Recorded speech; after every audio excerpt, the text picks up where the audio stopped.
Conservatives are all smiles this week at an annual convention in Washington, celebrating President Donald Trump's win, but beneath the surface lurk tensions central to how Republicans will govern in the next 2 years and the 2018 election outlook. At the 4-day Conservative Political Action Conference, once a fringe event that is now decidedly in the Republican mainstream, Trump and Vice President Mike Pence will drop by to help fire up an estimated 10,000 activists in attendance. Known as CPAC, the event is being held at a new MGM resort and casino located in Maryland, just outside Washington. So Trump, a former casino developer, should feel at home, despite certain unresolved differences with many of his hosts over issues such as trade, taxes and small government. Just a month into his presidency, Trump is already being compared by some conservatives to their icon President Ronald Reagan, who swept to power in 1981 with a small government, free trade, tax-cutting agenda that energized the Republican right wing and molded the views of many of the CPAC faithful. Trump so far has been pitch-perfect with conservatives as he starts his administration, said Matt Schlapp, head of the American Conservative Union, which organizes CPAC. Even so, some conservatives, including some at CPAC, are nervously watching Trump. Among other views, Trump has proposed a major expansion of government to police immigration. He has already canceled a trade deal with Asia-Pacific neighbors and he has sharply criticized one between the United States, Mexico, and Canada.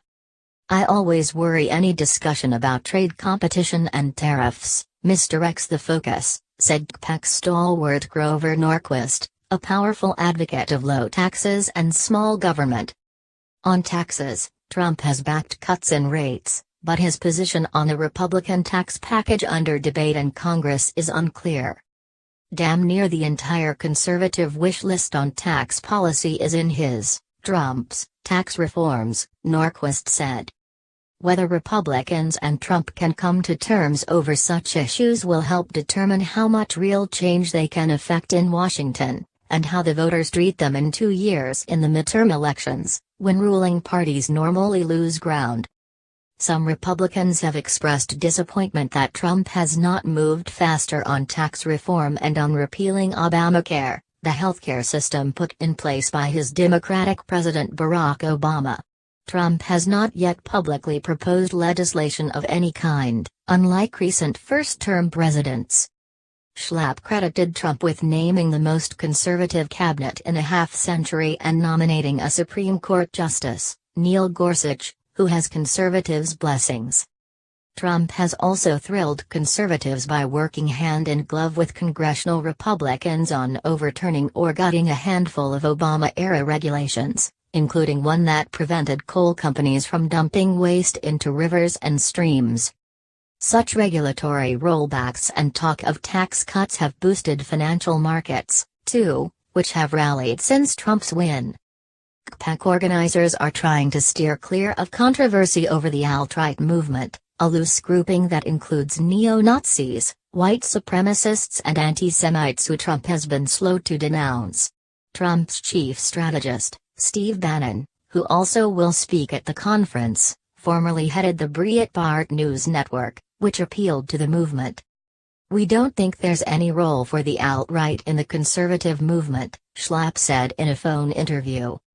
Even Republican moderates, represented by the Republican Main Street Partnership, are gushing over Trump. "No one is unhappy with what he's doing," said Sarah Chamberlain, president of the group with around 80 members of Congress. She noted Pence has extended a hand to moderates, knowing they are needed to get major legislation passed. Chamberlain did say that Trump's personality and early White House missteps have taken up all the oxygen. Nevertheless, she was optimistic, saying Trump is moving beyond initial stumbles and seems to be coming into his own.